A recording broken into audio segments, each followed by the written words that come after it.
I feel like I've got a good routine in the day, but in the evenings I'm tired and it's the only time I get to myself. So naturally I reach for snacks or wine.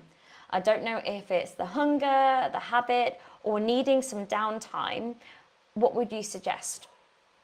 Okay, so I think in the evenings, you know, after a really long day where everyone's needed us, maybe it's been really stressful, maybe you're already feeling like you're starting the evening from a place of like complete depletion, like you just have absolutely nothing left. We've got serious decision fatigue and we feel like we've not done anything for ourselves.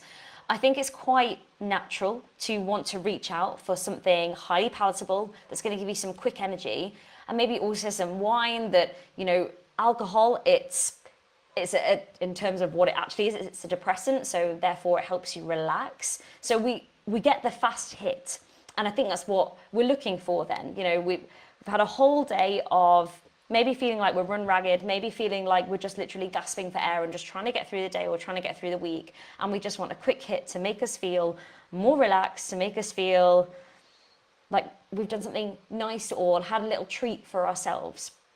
Now, if you do that on a regular basis, of course, it's going to become a bit of a habit.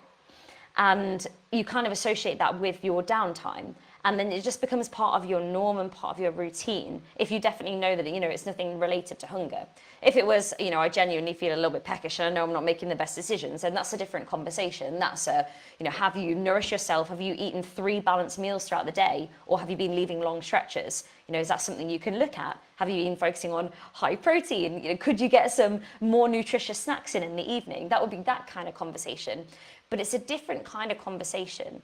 And it's almost a way that we start the next day on the back foot. So the reason we do it is to try and, you know, give ourselves a little treat, to try and relax into some downtime. But what we end up doing is we do this from a state of potentially, you know, I'm not saying, oh, you know, you're having a wine as a treat or it's a social occasion. I'm not talking about those occasions. I'm talking about like the every night where we feel like we're just exhausted and we're reaching for a wine as almost like a bit of a coping mechanism. I don't know if that's the right phrase, but you get what I mean.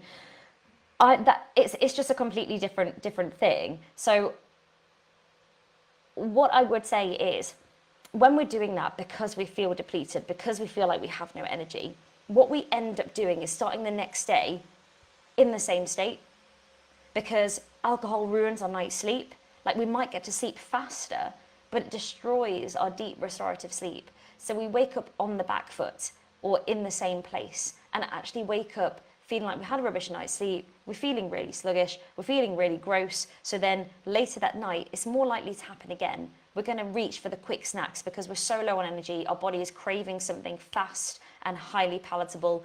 We're reaching for the wine because we're stressed, we're low on energy, we're depleted, and we're just wanting something that will help to calm us down at the moment in that time, and then we do it again. And by the end of that kind of cycle, you do feel exhausted. So it's kind of a case of thinking, okay, well, I've got into this habit.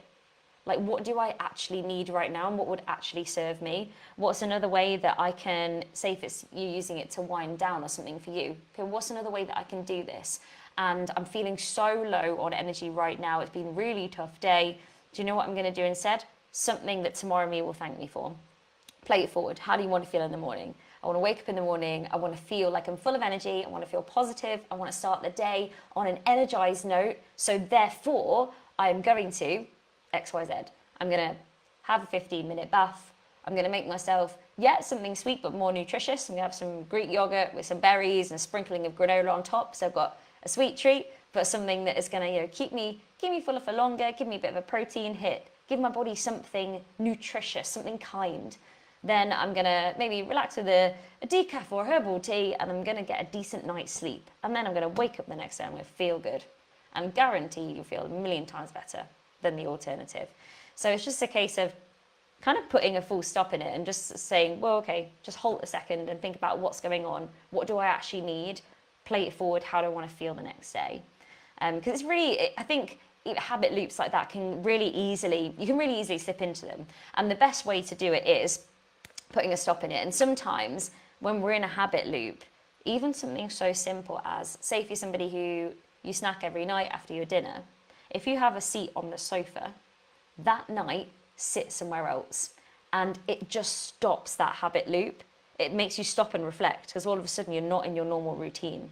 It's almost like it becomes subconscious, and all of a sudden it becomes very conscious. And then that's the point where we're almost faced with that choice, and like reminded that we do have a choice and that the power is in our hands, because it always is.